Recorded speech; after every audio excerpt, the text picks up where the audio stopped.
மனோஜ் வீட்டில் எல்லாருமே நிற்க வச்சு கேள்வி கேட்குறாங்க. எவ்வளோ தைரியம் தான் வீட்டுக்கு தெரியாமல் இப்படிப்பட்ட ஒரு முடிவை எடுத்திருப்பான். கல்யாணம் பண்ணணும்னு சொல்லிட்டு, அதுவும் மனநல பாதிக்கப்பட்ட பொண்ணை இவன் கல்யாணம் பண்ணிக்கணும்னு நினச்சதெல்லாம் தப்பே இல்லைப்பா. ஆனால் அந்த பொண்ணு மேலே உண்மையான அக்கறையோடு இவன் கல்யாணம் பண்ணிக்க போனானா இல்லையே அப்படின்னு சொல்ல, என்னடா நீ என்னமோ அந்த பொண்ணை கல்யாணம் பண்ணிவிட்டு வீட்டுக்கு கூட்டிகிட்டு வான்னு சொல்லாத மாதிரி இருக்கு அப்படின்னு நாங்கள் விஜயா கேட்க, நான் ஒன்றும் தப்பாலாம் சொல்லலைம்மா, உண்மையை தானே சொல்கிறேன்னு முத்துவும் சொல்லும்போது, முத்து என்னம்மா தப்பாக சொல்லிட்டான், அவன் சரியாக தானே பேசிக்கிட்டு இருக்கான். அந்த பொண்ணுக்கு அவங்க அம்மா கல்யாணம் பண்ணி வைக்கணும்னு நினச்சாங்க. அதுக்காக மனோஜ் கிட்டே கேட்டிருக்காங்க. மனோஜ் என்ன பண்ணியிருந்துருக்கணும், இந்த விஷயத்தை பற்றி வீட்டில் சொல்லியிருந்துருக்கணும் இல்லையா, அவங்கக்கிட்ட இந்த கல்யாணத்தை பற்றி வெளிவாக பேசியிருக்கணும். அதை விட்டுட்டு பணத்துக்காக போயிட்டு இந்த பொண்ணை கல்யாணம் பண்ணணும்னு நினச்சா அது எப்படிம்மா சரியாக இருக்கும் அப்படின்னு அங்கே ரவியை சொல்ல, ஆமாண்டி மனோஜ் பண்ணது ரொம்ப பெரிய தப்பு. ஆனால் இன்னமும் நீங்கள் மனோஜுக்கு சப்போர்ட் பண்ணி நிற்கிறதா ரொம்ப பெரிய தப்பாகவும் இருக்குது. நீங்கள் அதை விட பெரிய தப்பை பண்ணிகிட்டு இருக்கீங்கன்னு அங்கே ஸ்ருதியும் சொல்கிறாங்க. இதை கேட்டுட்டு அண்ணாமலையும், விஜயா போதும், இதுக்கு மேலே மனோஜுக்கு கால் கொடுத்து நின்றுட்டு இருக்காத, அவன் செஞ்ச தப்புக்கெல்லாம் நீ கால் கொடுத்து நின்று பேசுகிற சரியா அப்படின்னு அண்ணாமலை கேட்க, நான் ஒன்றும் அவனுக்கு சப்போர்ட் பண்ணலைங்க, அவன் பண்ணதை தப்புன்னு தானே நானும் சொல்லிக்கிட்டு இருக்கேன். அவன் பண்ணது சரின்னு சொல்லவே இல்லையே. அவன் நம்மக்கிட்டே சொல்லாமல் ஒரு கல்யாணம் பண்ணிக்கணும்னு நினச்சது தப்பு.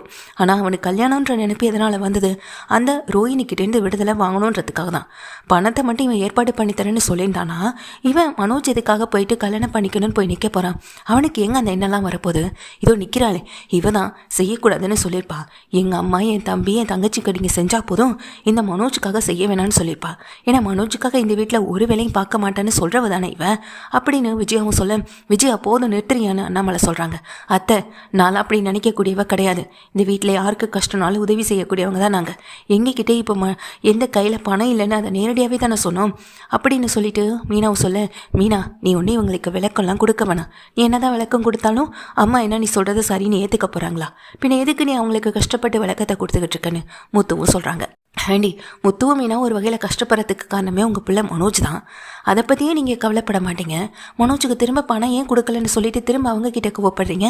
தப்பு பண்ணுறது முழுக்க அவர், தண்டனை முழுக்க இவங்க மேலே கொடுப்பீங்களா அப்படின்னு அங்கே ஸ்ருதியும் சொல்ல, உனக்கு ஒன்றும் தெரியாதம்மா ஸ்ருதி அப்படின்னு அங்கே விஜயா சொல்லும்போது, ஆண்டி நான் ஒன்றும் சின்ன குழந்தை இல்லை, இந்த வீட்டில் என்ன நடக்குது ஏது நடக்குதுன்னு நானும் பார்த்துட்டு தான் இருக்கேன். வாங்குகிற கடன் முழுக்க அவர், அடைக்க வேண்டியது ஃபுல்லாக இவங்க. இப்போயும் இவருடைய டிவோர்ஸ்க்காக இவங்க இங்கே கஷ்டப்படணுமா? ஏன் உங்களால் முடிஞ்சால் நீங்கள் உங்கள் நகையெல்லாம் விற்றுட்டோ இல்லை அடகு வச்சு அந்த பணத்தை கொடுத்துருக்கலாமே. உங்கள் நகையை நீங்கள் எதுக்காக எடுக்க மாட்டீங்க. ஆனால் முத்துவும் மீனாவும் கடைசி வரைக்கும் லோன் பட்டு அவங்க கஷ்டப்பட்டுக்கிட்டே இருக்கணும். எப்படி ஆண்டி உங்கள் பையன் சொல்லிக்கிறதுல மட்டும் எங்கள் பாசத்தை காட்டக்கூடாது. நீங்கள் உங்கள் பையனுக்காக என்ன பண்ணியிருக்கீங்க, அந்த வகையில் நீங்கள் அவர் மேலே கொஞ்சமாவது பாசத்தை காட்டியிருக்கணும்ல அப்படின்னு அங்கே ஸ்ருதியை சொல்ல, இங்கே பழகுறல் நீ பேசுகிறது சரிதான், ஆனால் அம்மாவுக்கு அதெல்லாம் என்ன சொன்னாலுமே அவங்களுக்கு அது எடுப்படாது அப்படின்னு அங்கே முத்துவும் சொல்கிறாங்க. ஸ்ருதியும் ரவியுமே சேர்ந்து இங்கே மனோஜை தான் திட்டுறாங்க. மனோஜை இந்த நாள் கோவத்தில் வச்சு அடிக்கவும் செய்கிறாங்க. ஐயோ அம்மா விடுங்கம்மான்னு சொல்ல, போதுமாடா இப்போ சந்தோஷமாடா, உன்னால் நான் அவமானப்பட்டு நிற்கிறதெல்லாம் போதுமாடா, உன்னை நான் எப்படி வளர்த்துருக்கேன்னு எல்லாரும் என்னை கேள்வி கேட்குறாங்க, எல்லாரும் என்னை அசிங்கப்படுத்துகிறாங்க, இந்த அசிங்கமும் அவமானமும் எனக்கு தேவையா அப்படின்னு சொல்லிட்டு அங்கே விஜயாவும் சொல்ல, நான் என்னம்மா பண்ணுவேன், எனக்கும் அவசரமாக பணம் தேவைப்பட்டுச்சு, அவங்க வேறு அவங்க பொண்ணை கல்யாணம் பண்ணிக்கிட்டா கோடிக்கான சொத்தையும் காலில் கொண்டு வந்து கொட்டுறேன்னு சொன்னாங்க, அதுக்காக ஒரு 10 லட்ச ரூபாய்க்கு முதல்ல கல்யாணம் மாதிரி பண்ணணும்னு நினச்சேன்னு சொல்ல, உனக்கு இதெல்லாம் சொல்கிறதுக்கு அசிங்கமாகவே இல்லையாடான்னு அங்கே கேட்கவும் செய்கிறாங்க முத்து. இதில் என்ன அசிங்கம், அந்த பொண்ணு என்ன ரொம்ப சந்தோஷமாக என்னை வச்சு என்னை பார்த்துக்க போது, இல்லை அந்த பொண்ணை மனநலம் பாதிக்கப்பட்ட மாதிரி இருக்குது, ஒரு குழந்தைய விட மோசமாக நடந்துக்குது, நானும் அதை சமாளித்து தானே வாழணும், என் நிலைமை எனக்கு தான் தெரியும், உங்களுக்கெல்லாம் என் நிலைமையை எடுத்து சொன்னாலும் புரியாதுன்னு சொல்ல, பொண்ணுங்கன்னா உங்களுக்கு அவ்வளோ கேவலமாக போயிட்டாங்களா அப்படின்னு சொல்லிட்டு உள்ளே பொண்ணு ஸ்ருதி ஒரு பெல்ட்டை தான் எடுத்துகிட்டு வராங்க.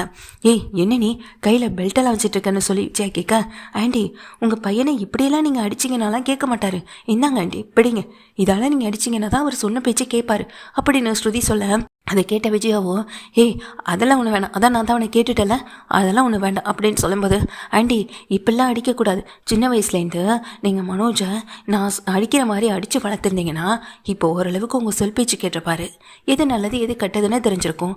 பொண்ணுங்கன்னா அவ்வளோ சாதாரணமாக பேசியிருக்க மாட்டார்ல, அந்த பொண்ணுக்கு ஏதோ ஆக்சிடென்ட்னால இப்படி ஆயிடுச்சு, சரியாயிடும்னு டாக்டர் சொல்லியிருக்காங்க. இவர் என்ன சரியாயிடும் குடும்ப நடத்தலான்னு கல்யாணம் பண்ணிக்கிறதுக்கு போனாரா என்ன? இல்லையே, அவங்க சொத்து முழுக்க இவர் ஆட்டையை போடுறதுக்காக போனார். இதுக்கு பேர் என்ன தெரியுமா, க்ரைம்னு சொல்லுவாங்க.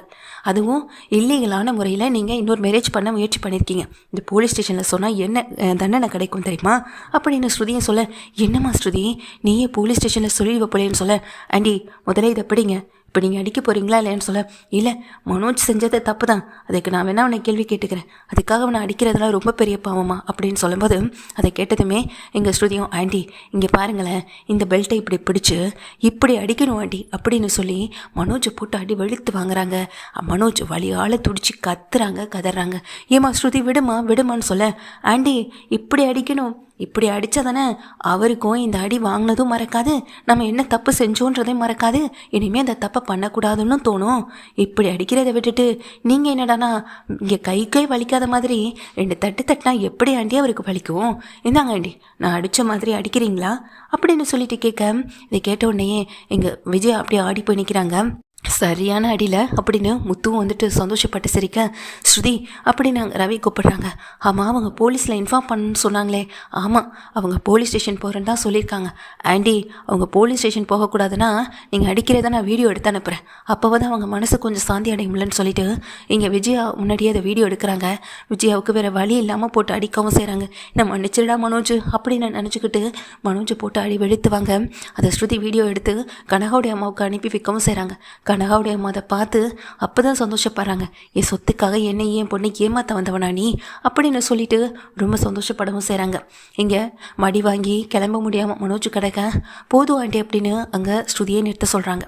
அதுக்கு பிறகு முத்துவும் மீனாவும் ஸ்ருதியும் ரவியும், சரி வாங்க முத்து நம்ம போகலாம், பாவம் அவங்க வீட்டில் எவ்வளோ ஃபீல் பண்ணியிருப்பாங்க, அவங்க ஒரே பொண்ணு இவ்வளோ கஷ்டப்படுறாங்க, சரி அவங்களுக்கு ஒரு நல்ல லைஃப் அமைச்சு கொடுப்போன்னு அவங்க நினச்சிருப்பாங்கல்ல, ஆனால் பணத்துக்காக இவர் கல்யாணம் பண்ண விஷயம் தெரிஞ்சு அவங்க ரொம்ப ஃபீல் பண்ணியிருந்திருப்பாங்களே, நம்ம போய் கனகாவுக்கு அவங்க அம்மாவுக்கு ஆறுதல் சொல்லிட்டு வருவோம், இவனை விட ஒரு நல்ல மாப்பிள்ளை கண்டிப்பாக அவங்க பொண்ணுக்கு கிடைப்பான், நாங்களே ஏற்பாடு பண்ணுறோன்னு கூட அவங்களுக்கு ஆறுதல் சொல்லுவோம், பணத்துக்கு ஆசைப்பட்டு எவன் வந்தாலும் அவனை ஏற்றுக்கக்கூடாதுன்றதையும் அவங்க அம்மாவுக்கு சொல்லி புரிய வைக்கணும். தன் பொண்ணை யார் கையிலையாவது ஒப்படைச்சிட்டான்னு நினைக்கிறாங்க அவங்க அம்மா, ஆனால் யார் கையிலையும் ஒப்படைக்கிறத விட நல்லவன் கையில் ஒப்படைக்கிறதான பெரிய விஷயம், அதை அவங்க அம்மாவுக்கும் சொல்லி புரிய வைக்கணும். பணத்தை வாங்கிக்கிட்டு அப்படியே ஏமாற்றிட்டு போகிறவங்களும் எத்தனை பேர் இருக்காங்க. சட்ட ரீதியாக இந்த கல்யாணத்தை நடத்துகிறதானே சரியாக இருக்கும், அதனால் அவங்கக்கிட்ட நம்ம வேறு மாப்பிள்ளை வேறு குடும்பம் இந்த மாதிரி ஏதாவது ஒரு விஷயத்தை பார்த்து கல்யாணத்தை பண்ணி வைக்குவோம் அப்படின்னு ஸ்ருதி ரவி முத்துமீனா முயற்சி பண்ணி பேசிட்டு அங்கேருந்து கிளம்பி போக, இங்கே அண்ணாமலையை பார்த்துட்டு இங்கே எதுவுமே பேசாமல் முறைச்சி பார்த்துட்டு உள்ளே போகிறாங்க.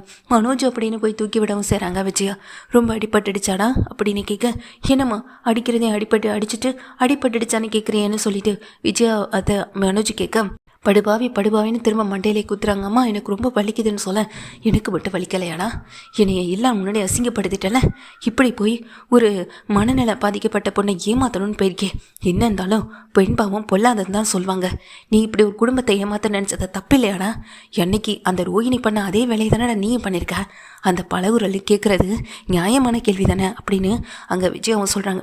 என்னம்மா நீயும் அப்படின்னு சொல்லும்போது, ஆமாண்டா அந்த பொண்ணு கேட்குறது நியாயமான வார்த்தை தானே, அன்னைக்கு ரோஹிணி உன்னை ஏமாத்துறா, இன்னைக்கு நீ அந்த குடும்பத்தை ஏமாற்ற பார்க்குறியா, எல்லாமே ஒன்று தாண்டா அப்படின்னு சொல்கிறாங்க. நான் என்னம்மா ஏமாற்ற பார்த்தேன், எனக்கு கல்யாணம் ஆன விஷயம் தான் உங்களுக்கு தெரியுமே, டிவோர்ஸ் கிடைக்கணுன்றதுக்காக தான் நான் போனேன் அப்படின்னு சொல்ல, நீ ஒன்றும் டிவோர்ஸ்க்காக போனியா, இல்லையே கோடிக்கணக்கான சொத்து உன் பேருக்கு வருன்றதுக்காக தான் போனேன், மற்றபடி நீ அந்த பொண்ணை பற்றியும் சிந்திக்கலை, வேறு எதை பற்றியும் யோசிக்கலை, இங்கே பழகுரல் சொல்கிற மாதிரி வேறு ஏதாவது நடந்துருந்துச்சுன்னா என்ன ஆகுறதுன்னு சொல்லி இங்கே ரொம்ப கோபமாக விஜயா கத்திட்டு போகிறாங்க.